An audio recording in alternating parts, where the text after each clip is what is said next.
How to use Amazon Prime on Twitch. Hello and welcome to TechTube. I'm up with another quick and easy tutorial video on how you can use Amazon Prime on Twitch.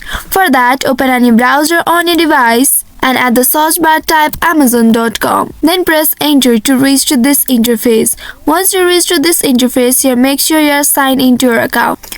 Once you are logged into your Amazon account, here at the top you will find this option next to the language option. By hovering your cursor to this option, here you will see your account section and your list section. Under your account section, click on the account option and you will be taken to this page. Here scroll down and under digital content and devices, there you will see Twitch settings. Once you find it, click on that Twitch settings option. Here you'll have to connect your Twitch account to your Amazon account. Click on this connect to Twitch account and click on this confirm to connect them. After connecting with it, now open a new tab on the same browser and there type twitch.tv. Make sure you are logged into your Twitch account. Now from the left side, choose any one of these channels and click on it to reach to this page. Once you reach to this page, here you will see subscribe button. Click on this subscribe button and from here select gift or shop option. Here you will see the amount that you need to pay for subscribing this channel. By clicking on it, you will be able to pay to that channel. So in this way, you can use Amazon Prime on Twitch. That's all for today's video. Thanks for watching till the end. If you found this video helpful, don't forget to like, share and subscribe the channel. Also hit that bell icon to get notifications on more such helpful tutorials. See you in next video. Stay connected.